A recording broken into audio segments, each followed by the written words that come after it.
It's true. Across the globe, women aren't as prosperous as men. Gender inequality is a pressing moral issue, but we forget it has massive economic implications. If you were to put all of the women who don't have access to formal financial services in one place, they would make up the third largest country in the world. That means an entire population without bank accounts, credit cards, or other tools you and I likely benefit from daily. Prosperity for women starts with inclusive policies, products, and people around the globe, and the investment to make it happen. Welcome to the Making Finance Work for Women podcast. My name is Sonja Kelly, and I lead Women's World Banking's proprietary research division. Join me as I speak with changemakers around the globe to deconstruct the social and economic exclusion women face. We'll discover new evidence together and drive action to accelerate women's economic empowerment. Because a leg up isn't a handout, it's a global game changer.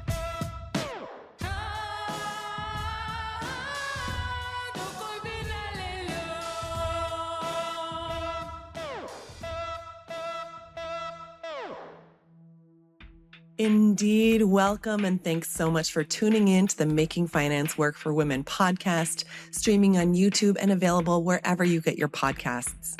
If you're listening on YouTube, you'll be able to find additional insights and resources linked in the description of the video. I'm the host of the show, Sonja Kelly, and I'm also the global head at the Women's World Banking Institute. Before we get started today, I'd like to give a special shout out to the sponsor of the Making Finance Work for Women podcast, Ernst & Young LLP.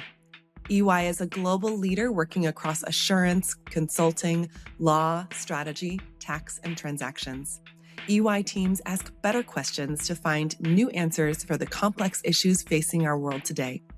You can visit their website at ey.com to explore their latest insights and services. Now let's jump into the show.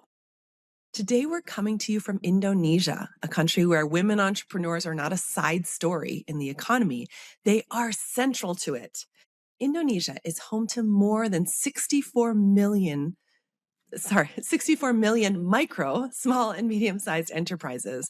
And Women's World Banking's research has found that roughly 2/3 of them are women-owned. Let me say that again. Indonesia is home to more than 64 million micro, small, and medium-sized enterprises. And women are roughly 2/3 of them in terms of ownership. Now, MSMEs are critically important in Indonesia. They drive 61% of the GDP of the country. The businesses are often small and informal and deeply embedded in households and communities, but together they help power livelihoods, employment, and Indonesia's fast-growing digital economy. And yet, the conditions around these businesses are changing so quickly. Climate shocks are already reshaping the day-to-day realities of entrepreneurship, from things like rising input costs or supply disruptions to things like damaged infrastructure, unstable incomes, increased caregiving burdens. Now, this is especially true in Indonesia, where the ocean economy is central to livelihoods. Fisheries contribute about half of the country's protein, and this industry supports more than 7 million jobs. But climate change is already driving rising water temperatures, more severe storms, sea level rise, shifts in coastal ecosystems, and by this century, the catch potential for some important commercial species in Indonesian waters could decline by 20 to 30%. Globally, Women's World Banking's climate and gender research reminds us that more than 800 million women lack access to the financial tools that are needed to receive relief payments during emergencies. And only 36% of women in emerging markets, including Indonesia, save through formal channels. And that makes resilience not just a climate issue, but a financial inclusion issue. I always think about the women behind the numbers, as you know. And a woman in a coastal community may not call herself a climate entrepreneur, but she is making climate decisions every day. She's watching the water. She's managing costs. She's stretching her household income. She's helping bring fish or shrimp to market to her communities. She's trying to plan for the next season when the last one may have been disrupted by disease or heat or flooding or rising prices. So, for women working in this space, for women who rely on the ocean, climate change is not theoretical. It determines whether her harvest succeeds, whether a loan can be repaid, whether her children are able to stay in school, whether there is enough left over to invest in the future. And that is why this conversation is important, because if we want to understand climate adaptation, we need to start with the women who are already adapting, often with limited tools, limited capital, and limited recognition. And we need to ask what finance, technology, and policy could do differently if they were designed around her realities. So today's conversation is about what becomes possible when climate innovation, financial inclusion, and women's entrepreneurship come together. Our guest is Roikhanatun Nafi'ah, founder and CEO of Crustea Indonesia. It's a climate tech company using solar-powered aeration, smart monitoring, and AI-enabled tools to help scale fish and shrimp farmers to improve their productivity, reduce costs, and adapt to a changing climate. Welcome, Nafi. Hello, welcome. Thank you, Sonja. Thanks for joining me. Now, Nafi, I love to start by hearing your story. You trained as an industrial engineer and you worked Yes. in manufacturing before founding Crostea. Can you tell us about your journey and what led you to focus on advancing inclusive technology for small scale farmers? Okay. So thank you, Sonja, for this opportunity. So glad to be here today. So actually, yeah, like you mentioned before, that I'm graduated from the industrial engineering, and also before I'm founding this venture. Actually, I also have experience in manufacturing company, multinational company, focusing on the continuous improvement and industrial engineering. And actually, I grew up in shrimp farmers community. So every day I hear a same fear about the high Oh, operational cost wow. and I did not know that. high mortality rate of shrimp. Yeah, sure. And then I hear about the problems about the high mortality rate, and also the high operational cost, and then I become a farmer myself, only to face a same nightmare.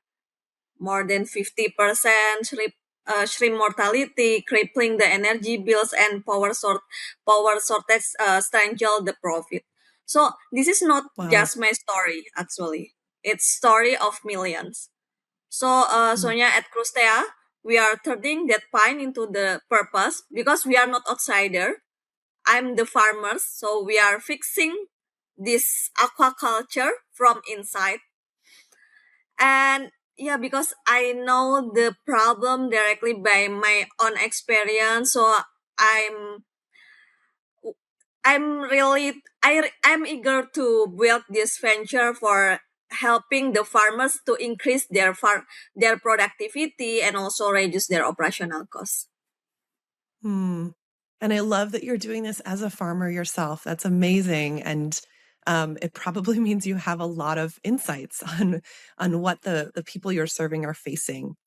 Now, you started Crostea, sorry, to create livelihood opportunities for women through initiatives such as, and this is something I read on your website, turning shrimp waste into marketable products. Now, this is something I'm totally unfamiliar with, and I want to hear more about your work, but specifically about this, what does that mean? Yeah, sure.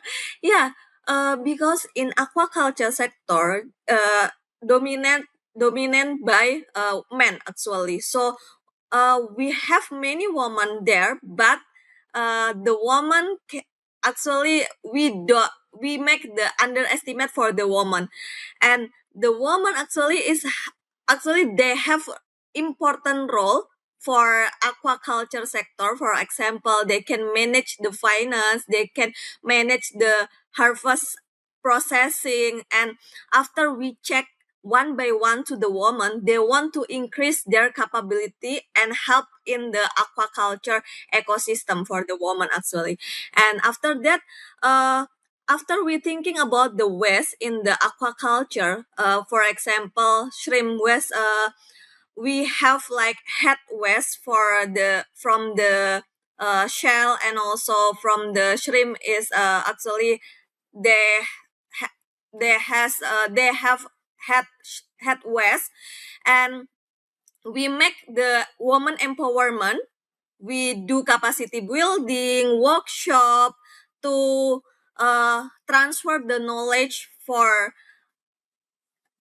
actually for changing the waste into the added value product. So we give the workshop for the woman in aquaculture. We have a lot more than 300 women in aquaculture already making the added value product from the waste in the aquaculture, and they can increase their income directly. Before they are only the housewife, but after we give the transfer knowledge and we make the capacity building for them, they can make their own income, and they're very happy because before they don't have any income, but after they can make the added value product. So we make like shrimp powder for the seasoning. Oh. Yeah, for the seasoning, Hmm. and then they can sell the seasoning to all the people. Actually collaborating with Crustea for doing the digital marketing, so many people can know their products and can order directly for them actually, and then they got many orders from government and then from private institution and others, and we still encourage them for making many more products actually, not only seasoning but also yeah maybe for the like for right now we have research for making the making waste into the added value product like chips, so shrimp chips and others like Wow. that. Yeah. That's amazing. And I love the story of this product because it's a really good example of where women are actually the experts. They're the data analysts, they're the data scientists for the business. I mean, I know from being in Indonesia that women play a really important role in economies. Like while they might not be doing the core of the work, they are managing all of the finances and they're managing the household. And a lot of things, a lot of times we talk about women entrepreneurs and the need for women entrepreneurs around the world to be their own business analysts. Like they need to be able to look at their data and see what is selling and see where they can improve their business, see where they can increase their profit margins.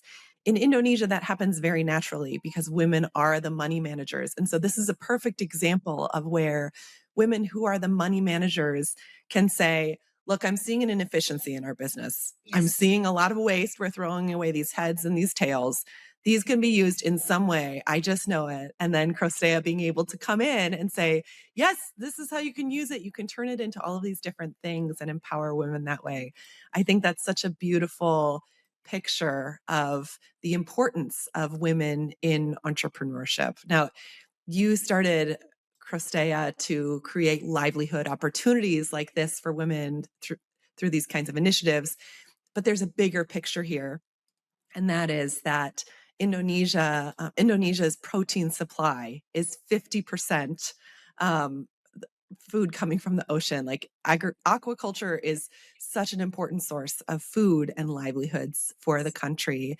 But as I said in my introduction, this is under huge threat from climate change. So I'd love to hear from your experience. Like, what are the most pressing challenges that the women farmers you work with face? And how are you addressing these challenges? Yeah. Actually, the aquaculture sector is very depend on the weather condition. So yeah, so we are very consider about the climate change, because in the aquaculture sector we depend on the water quality condition, and water quality condition is according to the weather condition. So at Crustea, actually, we are building the innovation technology for maintaining and increasing the water quality condition. Before implementing the Crustea technology, actually, the water quality is not good enough, and it can impact to the mortality rate of shrimp. Because, for example, the important parameter for the water quality is dissolved oxygen. Like human, actually the shrimps fish really need the oxygen, right? So if they don't have any access for oxygen, or the oxygen is very low, the shrimp or fish will be dead. So many farmers cannot increase their income after the harvest is failed. And after that, we introduce our technology, and our technology actually can improve the water quality by increasing the dissolved oxygen level.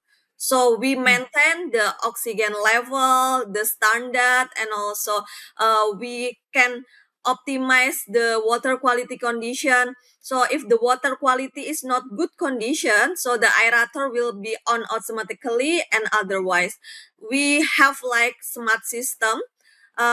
We can monitor in real time condition the water quality condition. So it's rely on the weather condition, but after we manage it, we can increase the water quality. And the second thing, we also can reduce the operational cost, especially in electricity or fuel cost, because in the existing condition, the farmers will operate in 24 hours aeration technology. After implementing our technology, they don't need to implement in 24 hours, because we have smart system on that. It can reduce around 4 till 5 hours. And also for the smallholder farmers, actually the existing condition, they use the diesel fuel. So it's very dangerous for the environment, right, Sonia? So we propose the renewable energy system for replacing the diesel. So they can access or use the technology by solar panel system, integrated our smart energy system, so they can know how uh, how many saving will be get for the farmers after implementing our technology. And related to the environmental impact too, we also have like carbon emission reduction too. So we focus in the water quality management, and the second thing is energy efficiency too. Yeah. That's great. And that's both mitigation and adaptation. Like you're mitigating climate change itself by having people switch away from diesel Yes. To renewable energy, and then adaptation because you're addressing the impact of climate change on their businesses. And I keep thinking about the fact that you were a shrimp farmer yourself and experienced a 50% loss. And the way you're able to turn that loss into gain for other people. I have to ask though, like we at Women's World Banking focus on finance. How are women able to afford these technologies? Like, tell me about the financing and money piece for these businesses. Yeah, sure. Actually, in Indonesia, we have like two category, yeah, big farmers and smallholder farmers. And for smallholder farmers, they don't have actually they don't have any fund for adopting or for buying our technology. For our business model strategy is Crustea is also offer the first thing is renting system, and the second thing is also leasing system, rent to own model. And the last thing, we also have like they can buy our technology after they are successfully in harvest. So after one cycle harvest, they can buy our technology by their harvest. So we take their harvest, and we can give the technology before their harvest, like that. So we are not only selling the technology, but also we did the technical assistance, Sonia. So we did the technical assistance for the farmers for achieving their goal for successful cultivation or harvest, like that. And now, a word from our sponsor. EY applauds Women's World Banking's 45-year legacy empowering women through financial inclusion. Together, we have a common vision to build a better financial services industry, one that is stronger, fairer, and more sustainable. Find out more on ey.com. For my listeners, at Women's World Banking, we talk a lot about how finance is good. And so things like leasing to own or renting a system is good. But finance together with other things is better. So for entrepreneurs, receiving a loan in order to get a piece of equipment is good, but the equipment and the transformation impact of the equipment on their business creates a multiplier effect. And so I love seeing that in this example.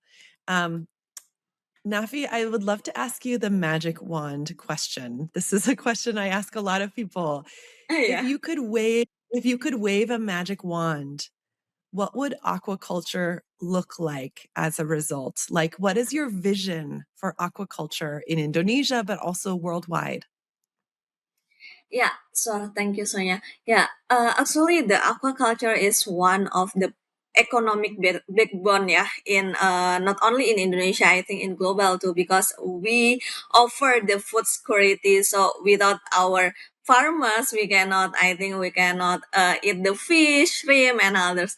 And we want to make the sustainable ecosystem from upstream to downstream. So the farmers not only like the current condition, uh, they they only do the traditional way. So they have overthinking in the 3 a.m. at the midnight for knowing the pond's condition without data and others. And we want to make the precision aquaculture for the farmers, especially inclusive with the women farmers and women in aquaculture sector. They can know the data for the aquaculture condition, and they can increase their harvest, and also they can reduce their operational costs. And we make the sustainable ecosystem from upstream to downstream directly, can selling their harvest not only in local in Indonesia but also global with the green certification too. So I think we can supply based on the big demand. So we can actually we can manage all the demands not only in Indonesia but also global. I noticed you didn't just say everybody would have better technology, even though you're a technology company. Like, it's not just about the technology. It's about all of these pieces working together. It's about the technology. It's about the empowerment. It's about the finance. It's about the supply chain. It's about what governments are doing too. It's about all of these pieces working together.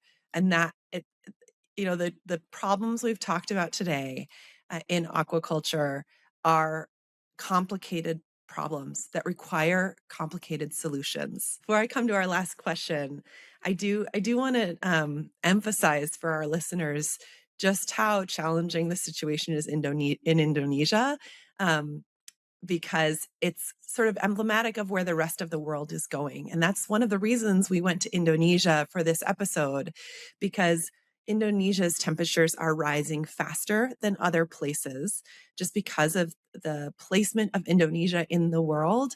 We hear about the average temperature rise. Indonesia is often above the average temperature rise. Also with Indonesia, the presence of the water and rising sea levels are creating massive problems too. So it's not just that things are heating up, sea level is rising. And actually Indonesia a couple of years ago took the step to move its capital city because Jakarta, Indonesians were concerned that Jakarta with climate change would not be a place where they could rely on the government operating from. And so I think all of the things that we've talked about today are things that many countries around the world are going to need to be thinking about. And the innovations that we've discussed, that you've shared, Nafi, from a technology standpoint, but also from a systems thinking perspective, are really important for our listeners. So in the context of that, I want to ask you the last question, which is, our listeners are financial institutions, investors, and policymakers. If any one of these groups took one action, like what action could they take to make the greatest difference for women and small scale farmers? Yeah, thank you, Sonia. So yeah, in Indonesia we have many challenges for the aquaculture sector, especially related to the climate change and also the all the conditions. So we need many support for all institutions from the government and then from the private and public sector, from the university and then from the community too. Actually, for financial institution, please design one product for smallholder farmers, because in Indonesia we still need the microfinancing institution for providing a loan for the women or the smallholder farmers in aquaculture sector. So we can make collaboration with the Crustea, because Crustea can actually we have technology can provide all the data related to the pond's condition, water quality, and what's the cultivation and what's the safe of the farmers, and we can manage together after getting the record from the farmers, and they can afford to or getting the loan option from the financial institution. So the repayment capacity is very needed in Indonesia, because what's the missing is product that doesn't treat a shrimp farmer like a salary of office worker. So it's different thing. So the farmers can pay after they can successfully the harvest, the smallholder farmers. So please design one product for that. And for the investor, I think stop requiring the commercial scale of proof of concept before you are willing to provide the capital needed to reach a commercial scale. So please, like that's a circular trap, right? So actually, rural, low income, and informal condition for the smallholder farmer, the market is enormous.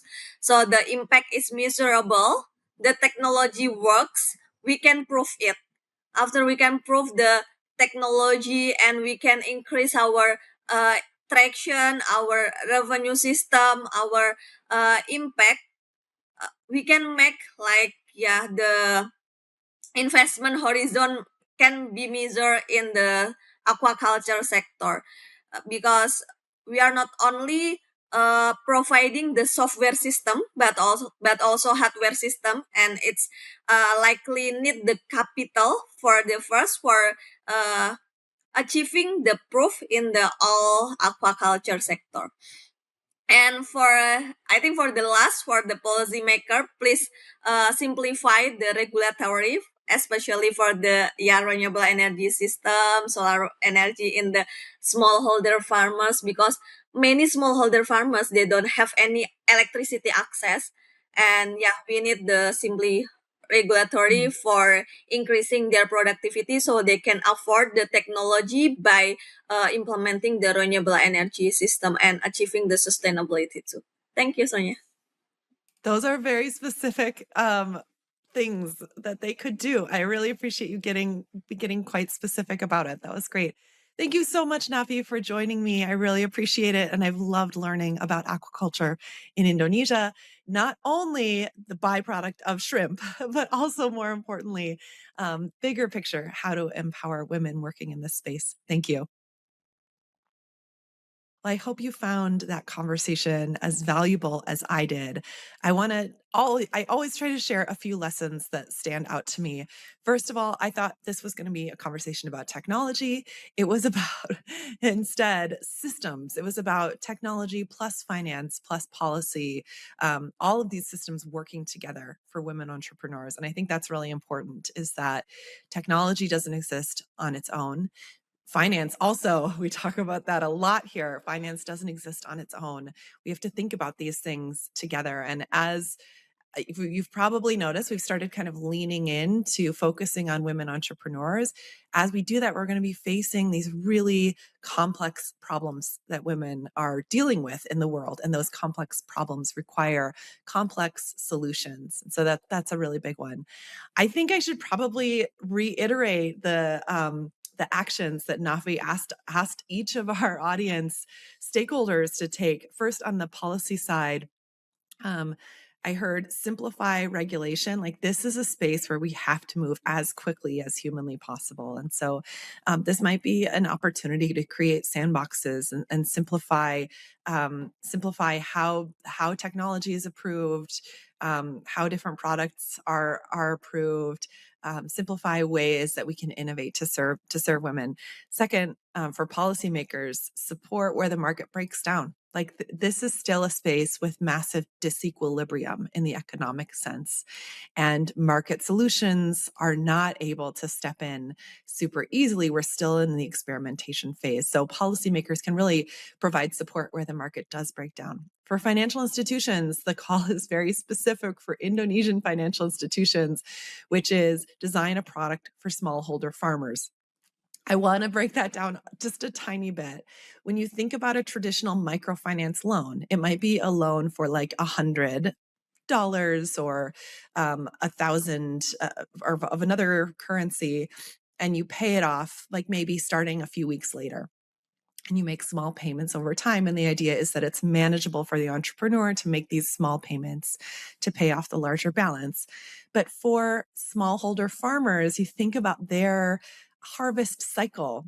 For smallholder farmers like fisheries, like if we're talking about a shrimp fishery, they can't meet that payment schedule. They have to wait until the harvest. And so that's why Nafi emphasized that for their technology, they're able to actually provide a way for people to lease the technology until the harvest and then pay it off. And if microfinance institutions could adopt this same model, there would be more financing available. So like Nafi could partner with a financial institution and offer a lot more aeration devices and a lot more solar devices.